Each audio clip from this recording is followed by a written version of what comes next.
So thank you for joining us tonight for the webinar on sustaining leadership.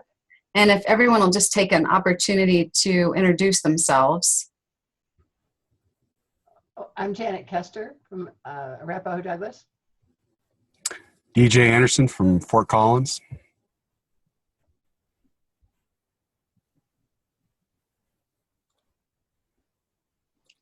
Jenny Lynn, do you want to say something? You not hear me? Oh, now we can. We couldn't hear you. I'm Jenny Lynn Coley, graduate from Arapahoe Douglas and facilitator in the Denver 5 Point. Thank you. So can everyone see the screen here? Yes. Okay, terrific. So I wanted to talk tonight just about how we can sustain leadership, because as we know, this is, social change and working for justice and engaging communities is just a lot of work. And it can be, depleting. It can also be very rewarding. But I think there's a little bit of an art form to that. And tonight's workshop is really designed to be interactive. So I want to invite each one of you to share your own strategies in terms of how you sustain leadership in your various arenas. I first wanted to talk about the very first one, which is exercising gratitude. And I think so often the beauty of exercising gratitude is that you focus on the positive. And we start from a standpoint of really being inclusive and working from our strengths. And a lot of times I practice exercising gratitude for everybody else, volunteers and community leaders. And sometimes I forget to exercise gratitude for myself. So my question to, the three of you tonight is, what are some of the ways that you exercise gratitude, not just for other people, but including in ways that you thank yourself? I paid off a bill today. And as I was putting it in the post office box, I had to stop for a minute and go, right on, Angela. Well done. Huh.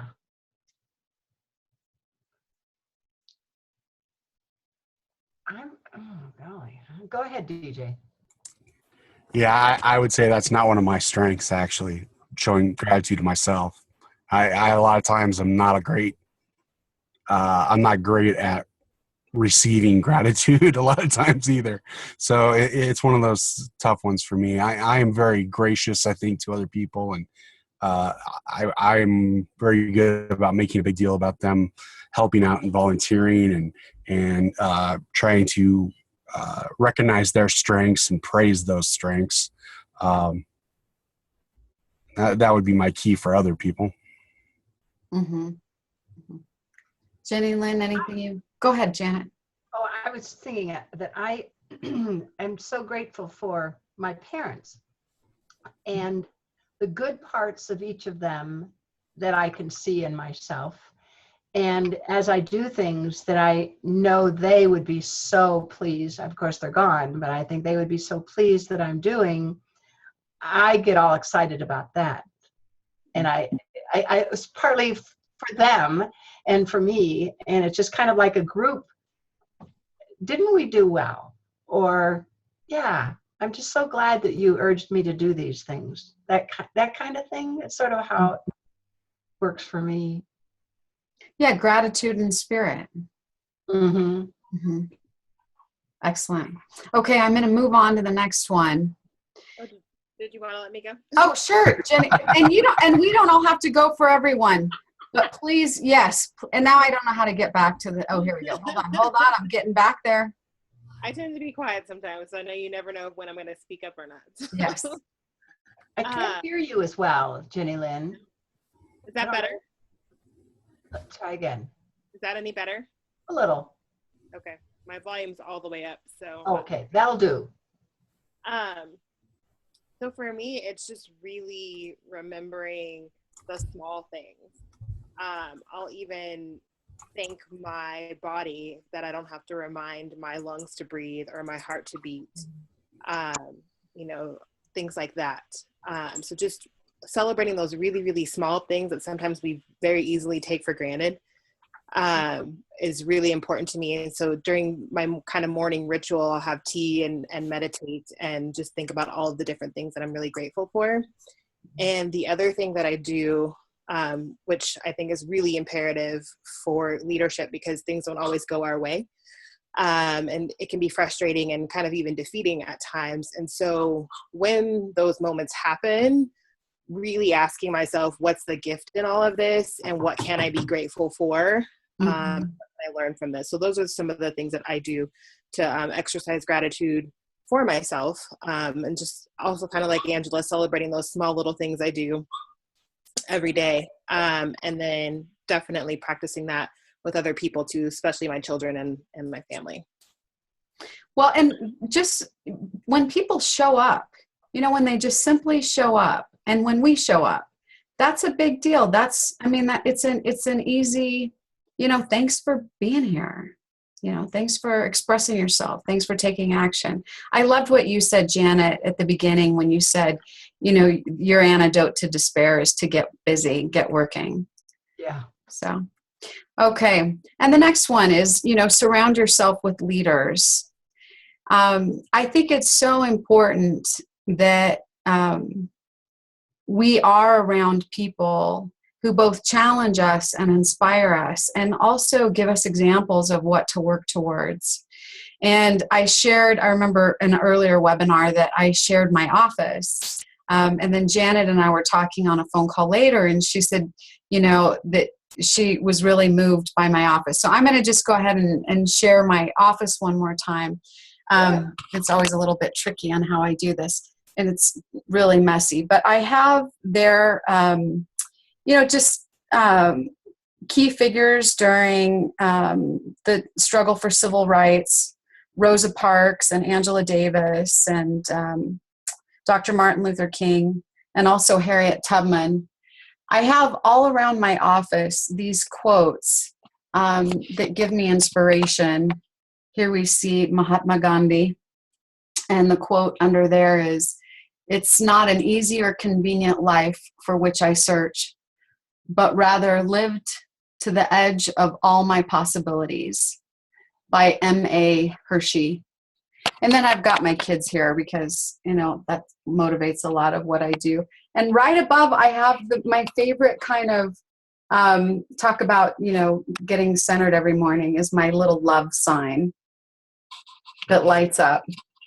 So I'm circling around my whole room. There's some more quotes there. And coming down, I have Nelson Mandela, who I met his grandson the other day with Jenny Lynn. And then over here I have women during the suffragette movement, Eleanor Roosevelt, and some great figures as part of the women's liberation movement. So one of the reasons that I think it's important that we surround ourselves with those images and those voices and those people is that it sustains us in moving forward. And it's not just the leaders in terms of the political leaders, but also great musicians. One of my favorite is Nina Simone, who's, all of her music is so uplifting, and there's great artists and we know great films, actors, leaders, things like that. And with the internet today, it's really easy to do that. But the one thing that I will say, in part of this is surrounding yourself with great leaders, is that I know that there's a tendency with the internet to kind of look at what's on the news and what's negative. And I think it can be really destructive to us and our own human psyches when that's what we end our day with. And then also if that's what we begin our day with. And so my encouragement to everyone is to find the areas where there are people that we seek to emulate, and then get as much exposure to those kinds of people as possible. And I'm just wondering from the three of you if there are any specific leaders that you look towards as models of leadership.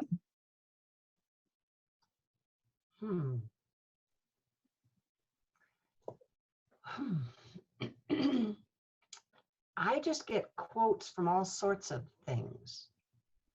I I've said I guard my happiness very carefully. I love that. I do. Which is why I'm not on Facebook, by the way. Okay. Again, the number of people that contacted me this week who were just devastated by the election, but also were just mortified at many of the things that are going across from their friends and not friends on Facebook. And I just can't do that. So anyway, so I appear very old fashioned, but it's a very conscious effort on my part. And I have, like Yes Magazine is one of the magazines I get things from every day, and Optimist Daily is another thing. So I just have to have this stuff coming at me because the amount of time I spend reading really icky stuff on social justice that I have to know the facts, but it's discouraging in many cases, but then I balance it with this other stuff. So the long answer was a lot of positive thoughts from a lot of people. Excellent.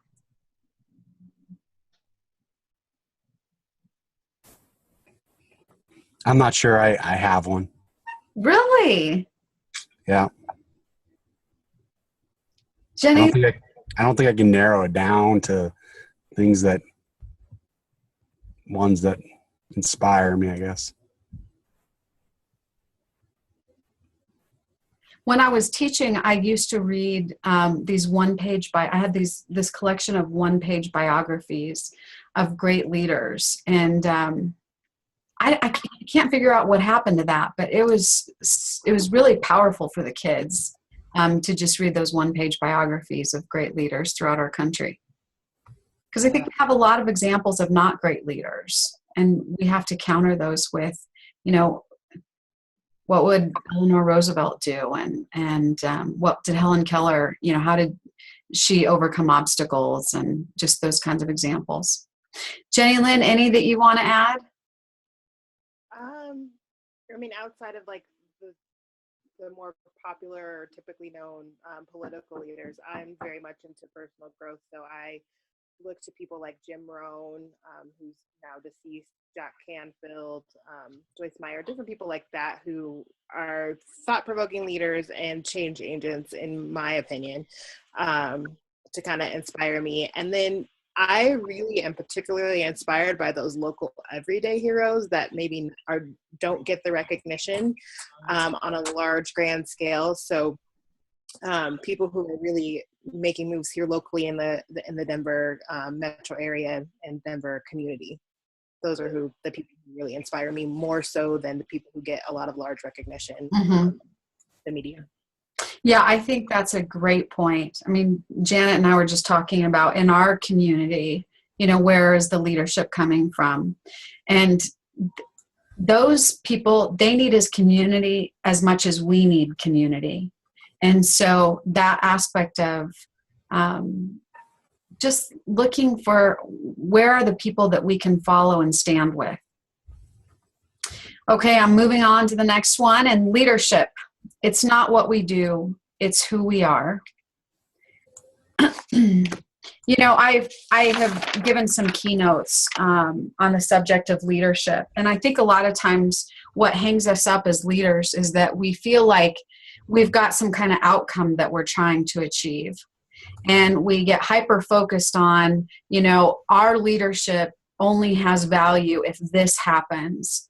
And, just having been part of the legislative process where you see a really cumbersome and slow-moving process, that sometimes you have bills that go through that it might take 3 or 4 years before they get approved. And you have to plant those initial seeds.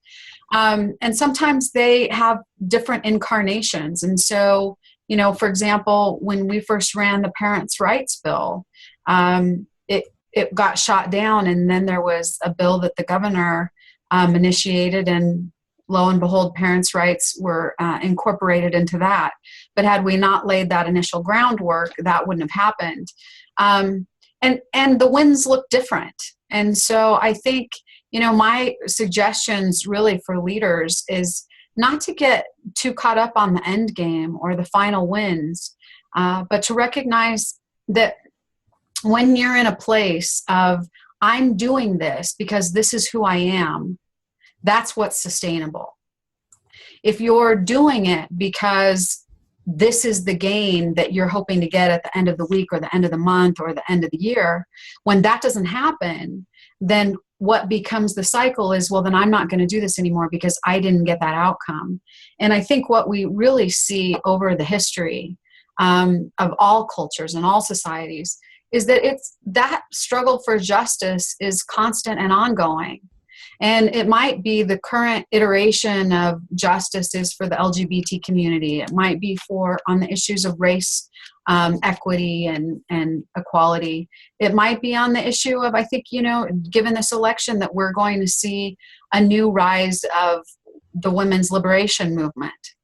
So, it's constantly in a state of reinventing itself. And as long as we see ourselves as part of that throughout our lifetimes, and not with these minimum objectives that, are going to be the indicator of whether or not we were successful, I think that becomes both validating from here's who I am in the world and here's what I am here to do. And it's much bigger than just this. It's a lifetime. There's a great quote, and it's, my life is my message. And so when we're leaders, that message is leadership. Leadership is our message, and it appears in all different ways and all different forms. Anything that you guys would like to add around leadership, and it's not about what we do, but who we are? Okay, I'm going to move on to the next one. So seek inspiration and encouragement. And Janet, you mentioned, that you collect quotes. I do. Yeah. Mm-hmm. How about the rest of you? Where do you find inspiration? How do you catch it? How do you share it?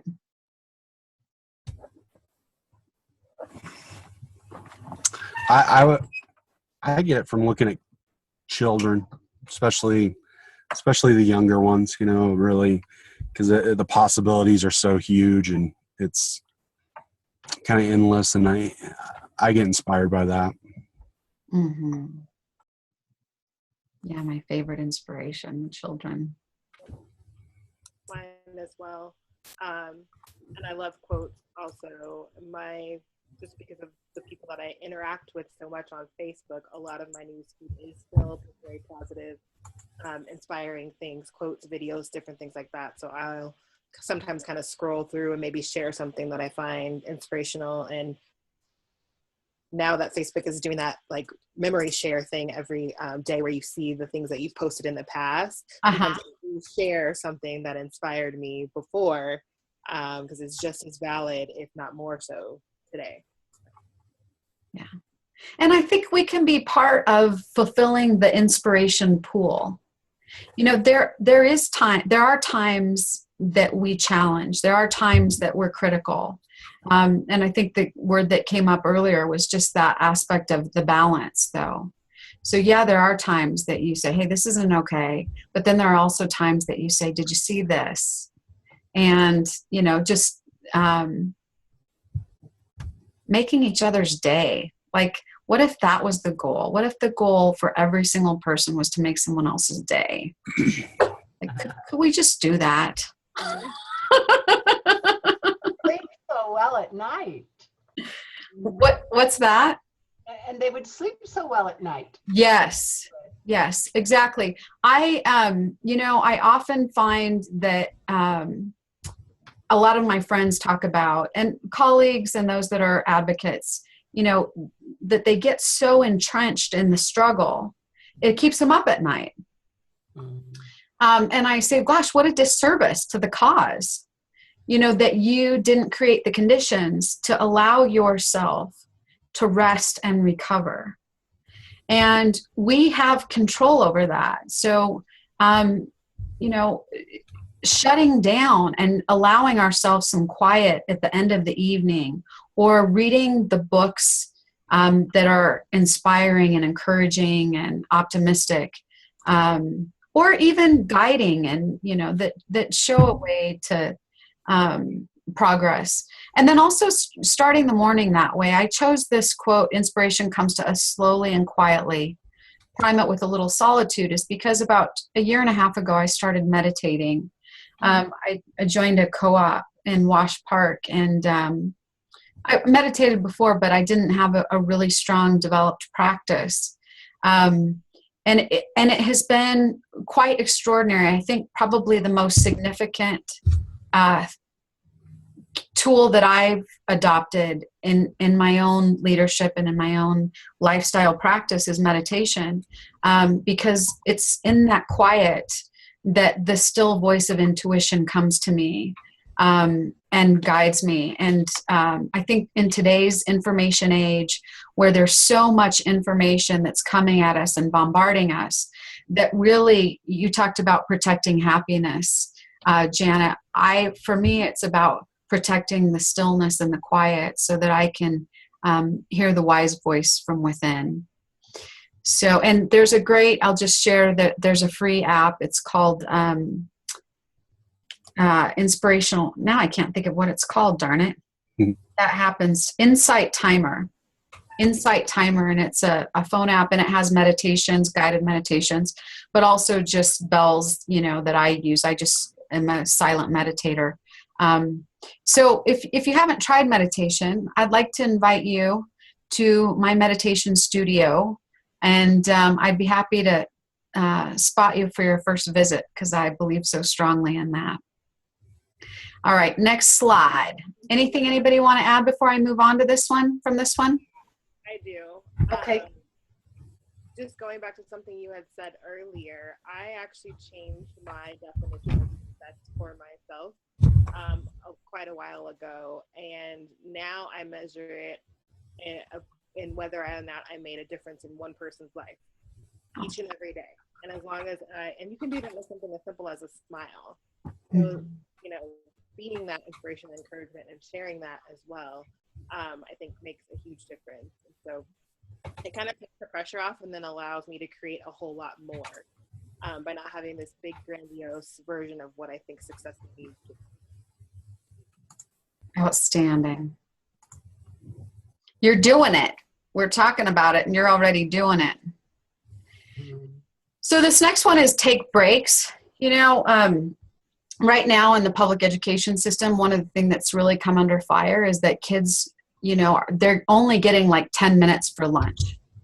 So they're, you know, cramming, and then it comes to lunchtime and they literally have to shovel this food in their mouth and then get back to work. And it's really inhumane in a lot of ways. And it's poor for nutrition, it's poor for digestion, it's poor for their social emotional development. But It also sends this worst message that seems to be kind of the theme of America today, which is you are what you produce. And as a result of this, I mean, the psychologists are seeing that our children are, you know, reporting literally conditions of PTSD in very young ages. They're having to seek counselors and medications. We have very high suicide rates. I mean, this is just such a basic kind of fundamental thing that as humans, we need to take breaks. We need naps. We need rest. We need times where, you know, we're not doing anything, where our minds are still, where we have a space to just be within our own heads instead of having, you know, information that we're constantly having to process. And so this seems like probably, you know, one of the simplest things, but I think it's the one that's most discounted. And so with our own children and our own spouses and partners and friends, you know, I occasionally will get phone calls from somebody and I'll say, you know what the answer is? And they'll say, what? And I'll say, go take a nap. That's the answer. And someone asked me one time how I was able to write my first book.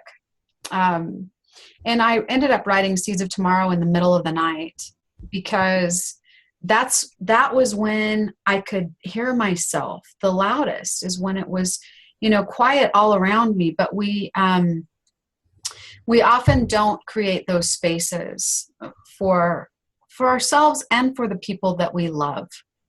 Really, I've got 2 teenage daughters. I know that you guys have kids and grandkids. And I think if we could develop a sense of consciousness around looking at their schedules and how much time is allocated for rest and recuperation, that we would have healthier kids and we would be healthier ourselves.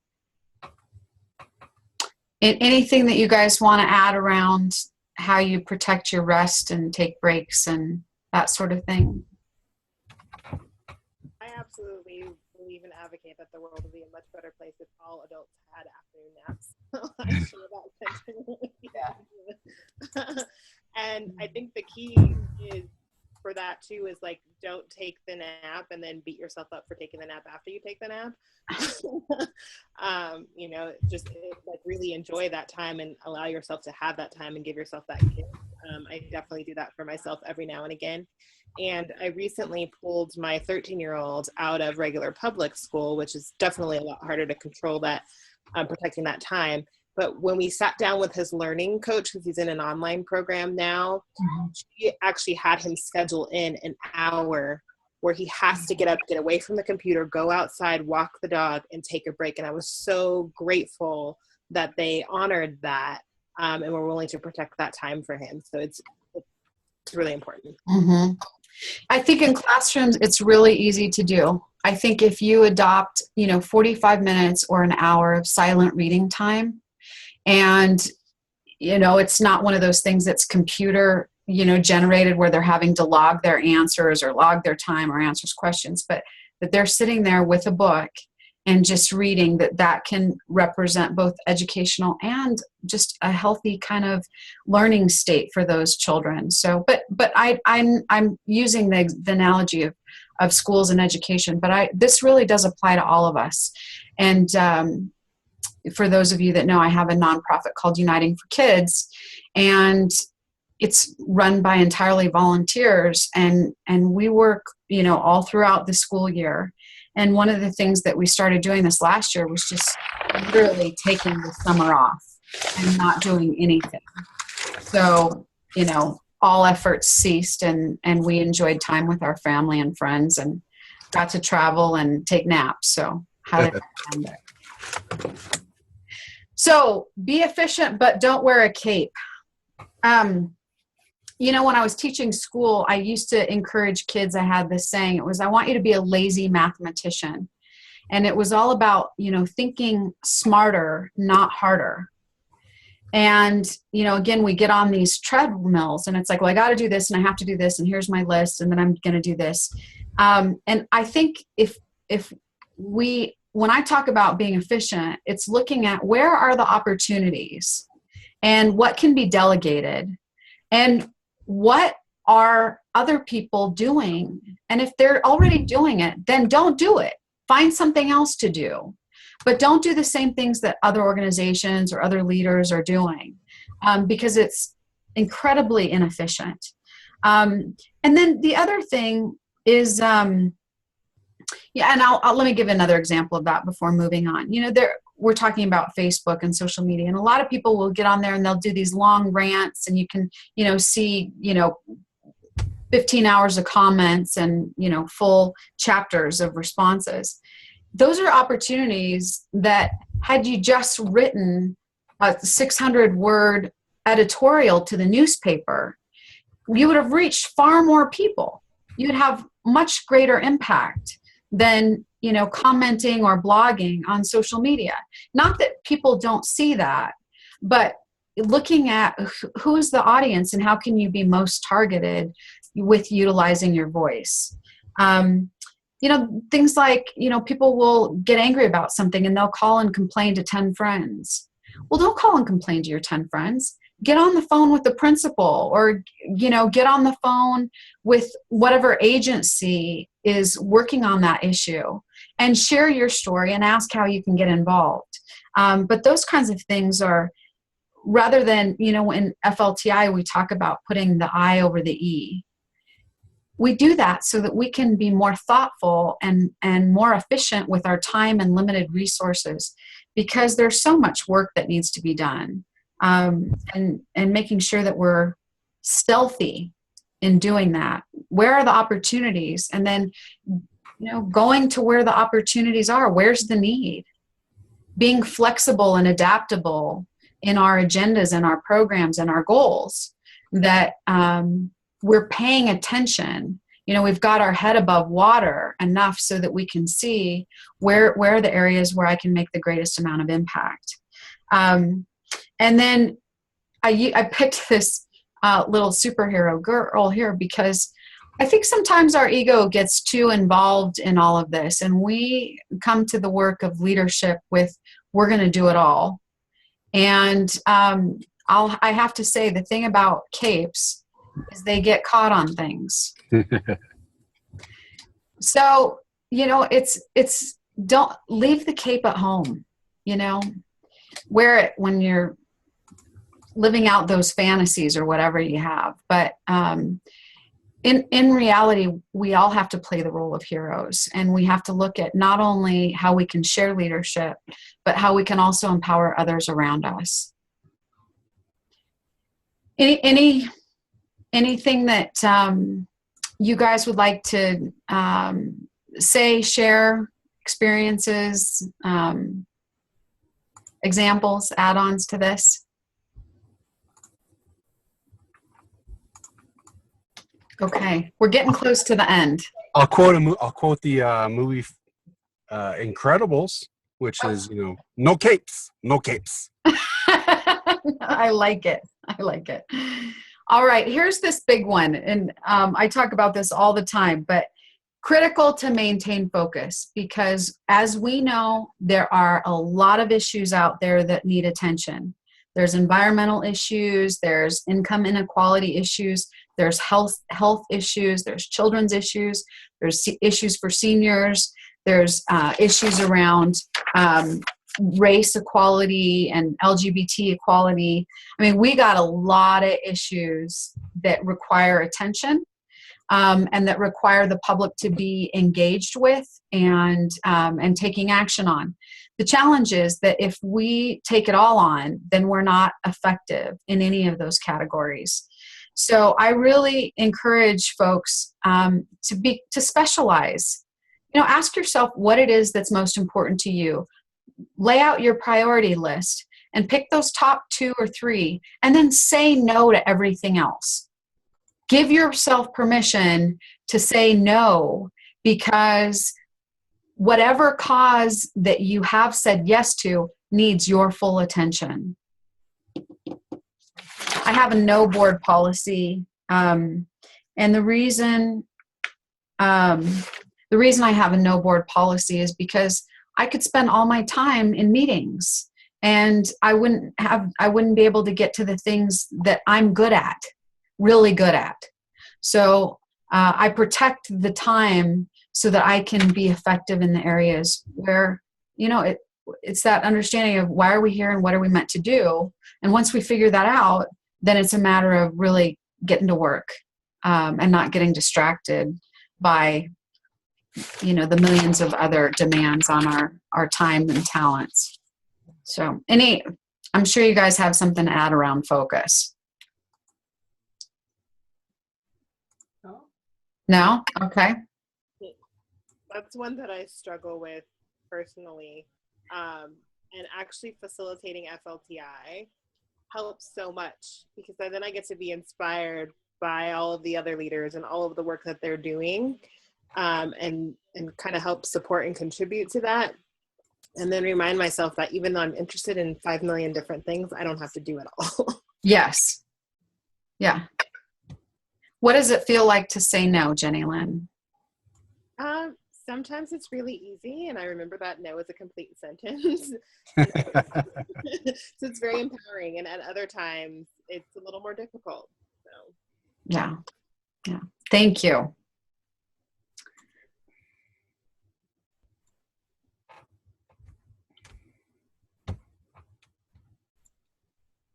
I hope I didn't just freeze up right now.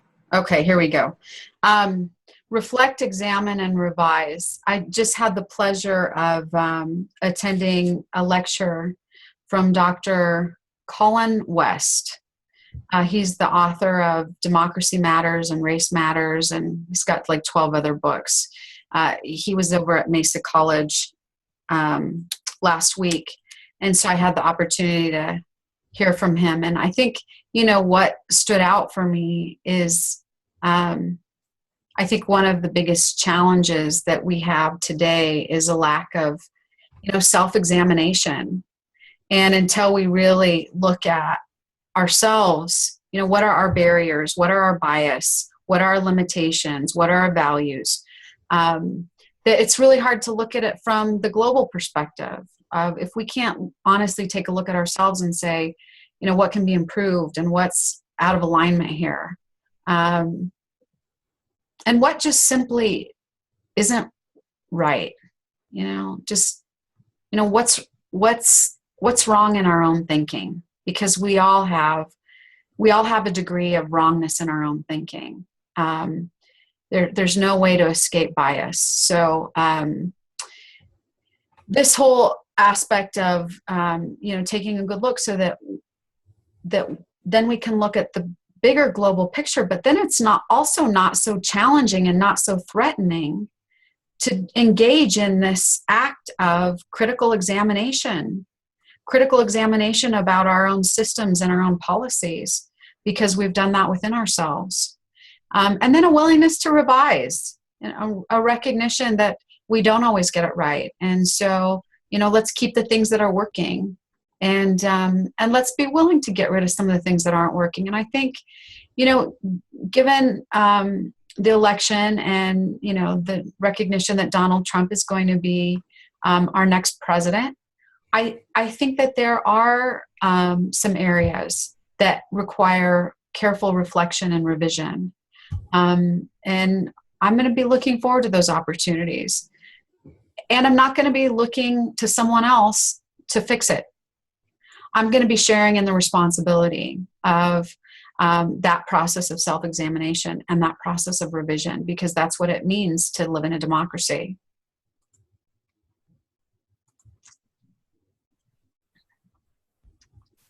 Anyone want to add before I move on? Okay, I've got 2 more slides. go, Angela. Yes. So there's a W.B. Yeats quote, and I know I'm kind of paraphrasing, but I really, really love this quote. It takes more courage for a man to examine the dark recesses of his own soul than to stand on the front line of a battlefield. And sometimes it can be quite painful to take a step back and look at those areas that we may need improvement, or let go of like the judgments of ourselves or the need to be right. But it's also very, very empowering and extremely liberating to be willing to look at all those different angles of ourselves without judgment, and then look to those opportunities to move forward and improve. Say that quote one more time. That was beautiful. Absolutely. It's by W.B. Yeats, and it takes more courage to examine the dark recesses, of your own soul than it does to stand on the front line of a battlefield. Perfect. Okay, vision. Never lose sight of where you're trying to get. I had a dinner with colleagues this weekend, and we were talking about the challenges in education. And there's quite a few challenges right now with education. We've got data privacy issues. We've got the issue of privatization and hedge funders that are literally making money off public tax dollars that are intended to educate children. We have, invalid tests and being used to make judgments about children too early on, and massive inequities in terms of opportunities in public education. And so we're all sitting there, we're all talking about this, and we're literally inundated in all of this information and all of this research and all of this acknowledgement. And we just stopped for a moment and we said, could we each imagine what it would look like and what we want our school system to look like for our children if it's not this? Because the challenge that we're currently in is that our schools have become kind of data collection, test preparation, technology arenas that really don't reflect the basic needs of our children, who are, feeling, sensing, smelling, tasting, collaborative, cooperative, playful, curious, all those things. And so it's put us in a position that it's hard to defend public education in its current form and its current state. And yet we recognize that public education is the foundation of democracy. And so we're really in a quandary. And when we took a moment and we just said, let's just stop and think about what's the vision that we hold for public education on our children, it entirely changed the conversation. So we weren't in that mode of what's wrong, what's critical, attack, judge, but instead create, imagine, and given where we are in American history, I think holding on to a vision for what it is that we want our lives to look like, our families and our communities, is necessary. Because if we don't have a vision for what it is that we want community to look like, we'll never get there. And visioning, sometimes it seems like that's the place that's overlooked. People are in the arena of strategic development and messaging and fundraising, and we forget to bring everybody together on what's the shared vision that we have. So we're one away from ending. And we started out earlier just talking about the election. And I'm just wondering if any of you have a vision for what you'd like the future of America to look like, in 20 and 50 years from now. I know that's a big question. I understand that that's a huge question. It is. And I don't have an answer, but as you were talking, it gave me an answer for what I started out at the beginning thinking, how can we get people that are polar opposites at this point and together? And I think this could be a model, to try to get them to see what shared vision there is and how do they picture the community. And as you said, with your father and father-in-law, they actually had the same vision, and yet were different politically, or labeled differently. So anyway, I thank you for that, because I'm adding it to my little list of things I'm talking about next week with my group. Wonderful. Yeah. I'll just add that I had sat down with my father, who's a lifetime Democrat, and asked him the same question that I had asked when I sat down with my former father-in-law, that was a lifetime Republican. And I asked them both what it was that made them choose their political party, why it was my dad a Democrat and why was my father-in-law a Republican. And I was shocked that they both gave the same exact answer. And the answer was, because I don't want the federal government infringing on my freedoms and my rights. And that answer has always stayed with me, that a lot of times we do have a shared vision, but we often get lost in the nuances and the details. And a shared vision isn't that hard. It's probably one of the easiest things I think that we could all do. Okay, to move on. Okay. So here's the last one. And this is, celebrating. And we did this some with FLTI this year. I would have loved to do some more. I think just, simple things like getting our classes together in the park for a picnic, and breaking bread together and sitting in the sunshine and, running our toes through the grass. That's the stuff of community, and that's the stuff that sustains us as human beings. And so I just want to end with the fact that there's always going to be challenges, and we're always going to have tough work ahead, and it's never going to go away. It's never going to be easy. It's not something that's ever going to be fixed, no matter whether it's Democrats or Republicans or some third party that gets into office. We're always going to have to be diligent about making sure that the majority rules, and that majority protects the minority. We're going to have to be vigilant about that, always. And in doing so, let's not forget to find ways to express gratitude, to make time for rest and play, and to continue to nurture those connections that represent relationships and community, and all of that happens in the process of celebration. So celebrate, take the time to celebrate, and then keep on keeping on. Because I think what I would just say has been the real secret to any success I've been able to claim is that I'm not going to go away. I haven't gone away. I've been doing this for 20 years.